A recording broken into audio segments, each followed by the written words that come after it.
Today I've got some Google Earth videos that I screen recorded in order to show you guys some of the tunnel systems that are in Asia. And we're not talking about the past. Obviously we all know the Japanese use tunnel systems. We know that the Vietnamese use tunnel systems as well. But modern day tunnel systems in Taiwan and North Korea are what we're going to be looking at today. This is Taiwan. You can start to see some patterns, especially in these mountainous areas.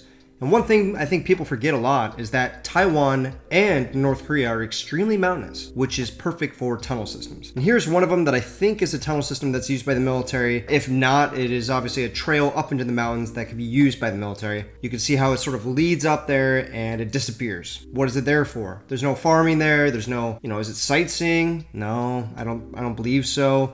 And especially down here, you can see, okay, there's been some construction. There's been some deforestation, and they're doing something with this ground. Especially it leads up here and disappears. This is a telltale sign that this is a tunnel or perhaps just a mining venture.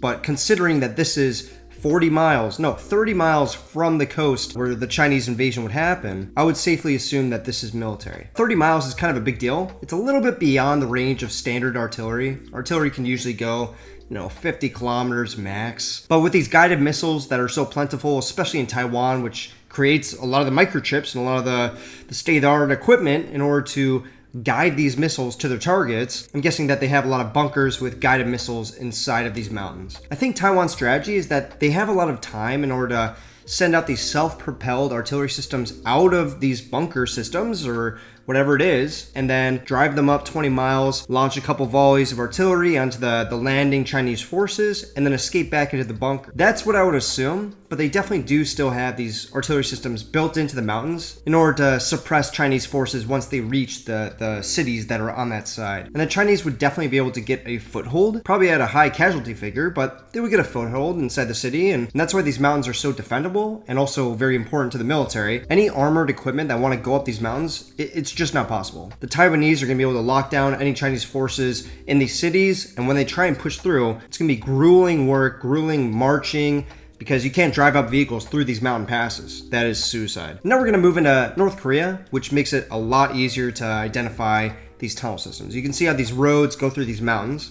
It's a little similar to Taiwan, but it's smaller hills mostly. You can see where there's a lot of mining work, and I think a lot of people might assume, oh, it's just mining. It's just they're trying to build their economy or something. But no, these are pretty obviously dug into the earth. And there's points where guard posts and little patches of land pop up randomly. And since it's very wide knowledge that North Korea has a lot of bunker systems and a lot of tunnels, and that's their defensive plan, I would assume that there's tunnels connected to those areas. They can pop up, observe the area, and then go back to safety. And here you can see what I suspect would be a tunnel system.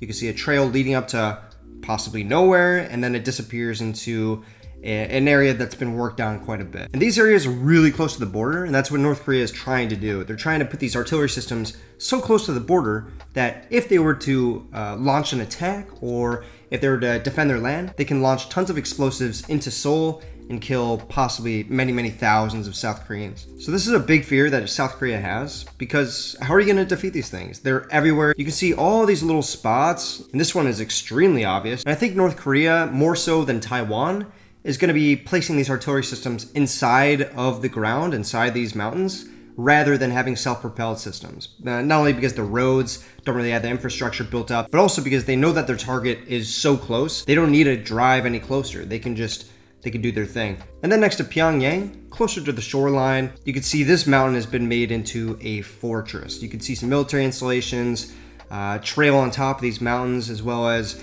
just these tunnels that are leading straight into the mountains, or what I would assume are tunnels. And here you can see the rocks that are falling down at certain distance intervals. And again, this is a very good sign that this is mining, and it's the work of digging into this mountain for some reason. So anyway, that's all I want to say in this video. I find it interesting to look at other countries, especially Asia. I think a lot of people forget about Asia, not only in politics, but militarily.